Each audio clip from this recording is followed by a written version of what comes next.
The Way to Wealth by Benjamin Franklin, about pride and debt. Welcome to yourbooksummary.com. If you want to understand the value of money truly, try borrowing some. But be warned, seeking a loan can be a source of great stress. Sometimes, our pride can lead us to overspend on things we don't need. And once we have one nice thing, it's easy to fall into the trap of wanting even more. It's much easier to resist the initial urge to buy than to satisfy all of our desires arising from that first purchase. It's important to remember that staying within our means is better. Trying to dress above our status may make others jealous, but it can also make us look foolish to those who are more successful than us.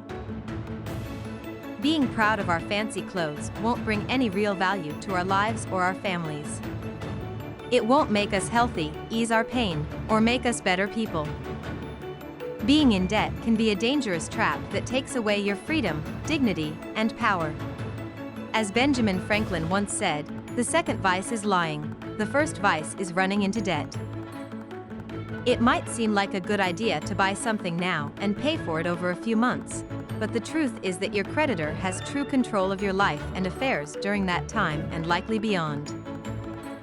If you end up being late with a payment, you'll be too embarrassed to face the person you owe and will likely make excuses and sacrifice your honor for pennies.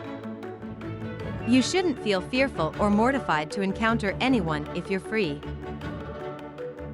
Unfortunately, debt can rob you of your character and moral fiber, leaving you feeling like an empty bag that can't stand upright.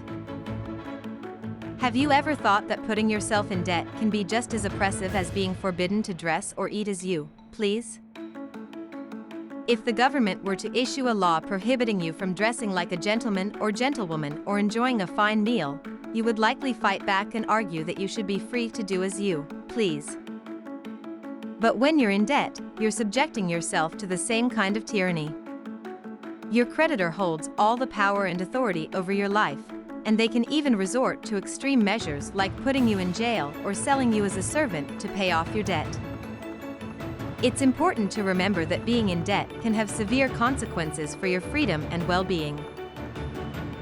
When you sign a debtor's contract, you may believe you have secured a good deal and can quickly pay off your debt within the agreed time frame.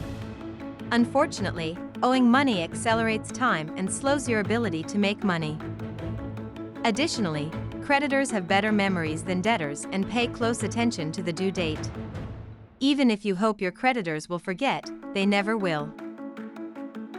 The term of your debt will inevitably feel shorter than you would like, and you may need help to pay it off. As the saying goes, those have a short Lent who owes money to be paid at Easter.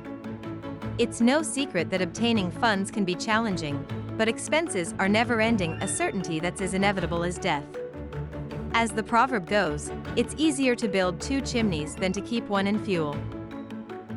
It's always best to sleep on an empty stomach than wake up with debts owed to others. Remember to get what you can, and what you get, hold. I hope you found the information about The Way to Wealth by Benjamin Franklin. If you're interested in learning more about the book, stay tuned for the next part of this series where we'll dive into the next section. Thanks again for watching, and I'll see you in the next video.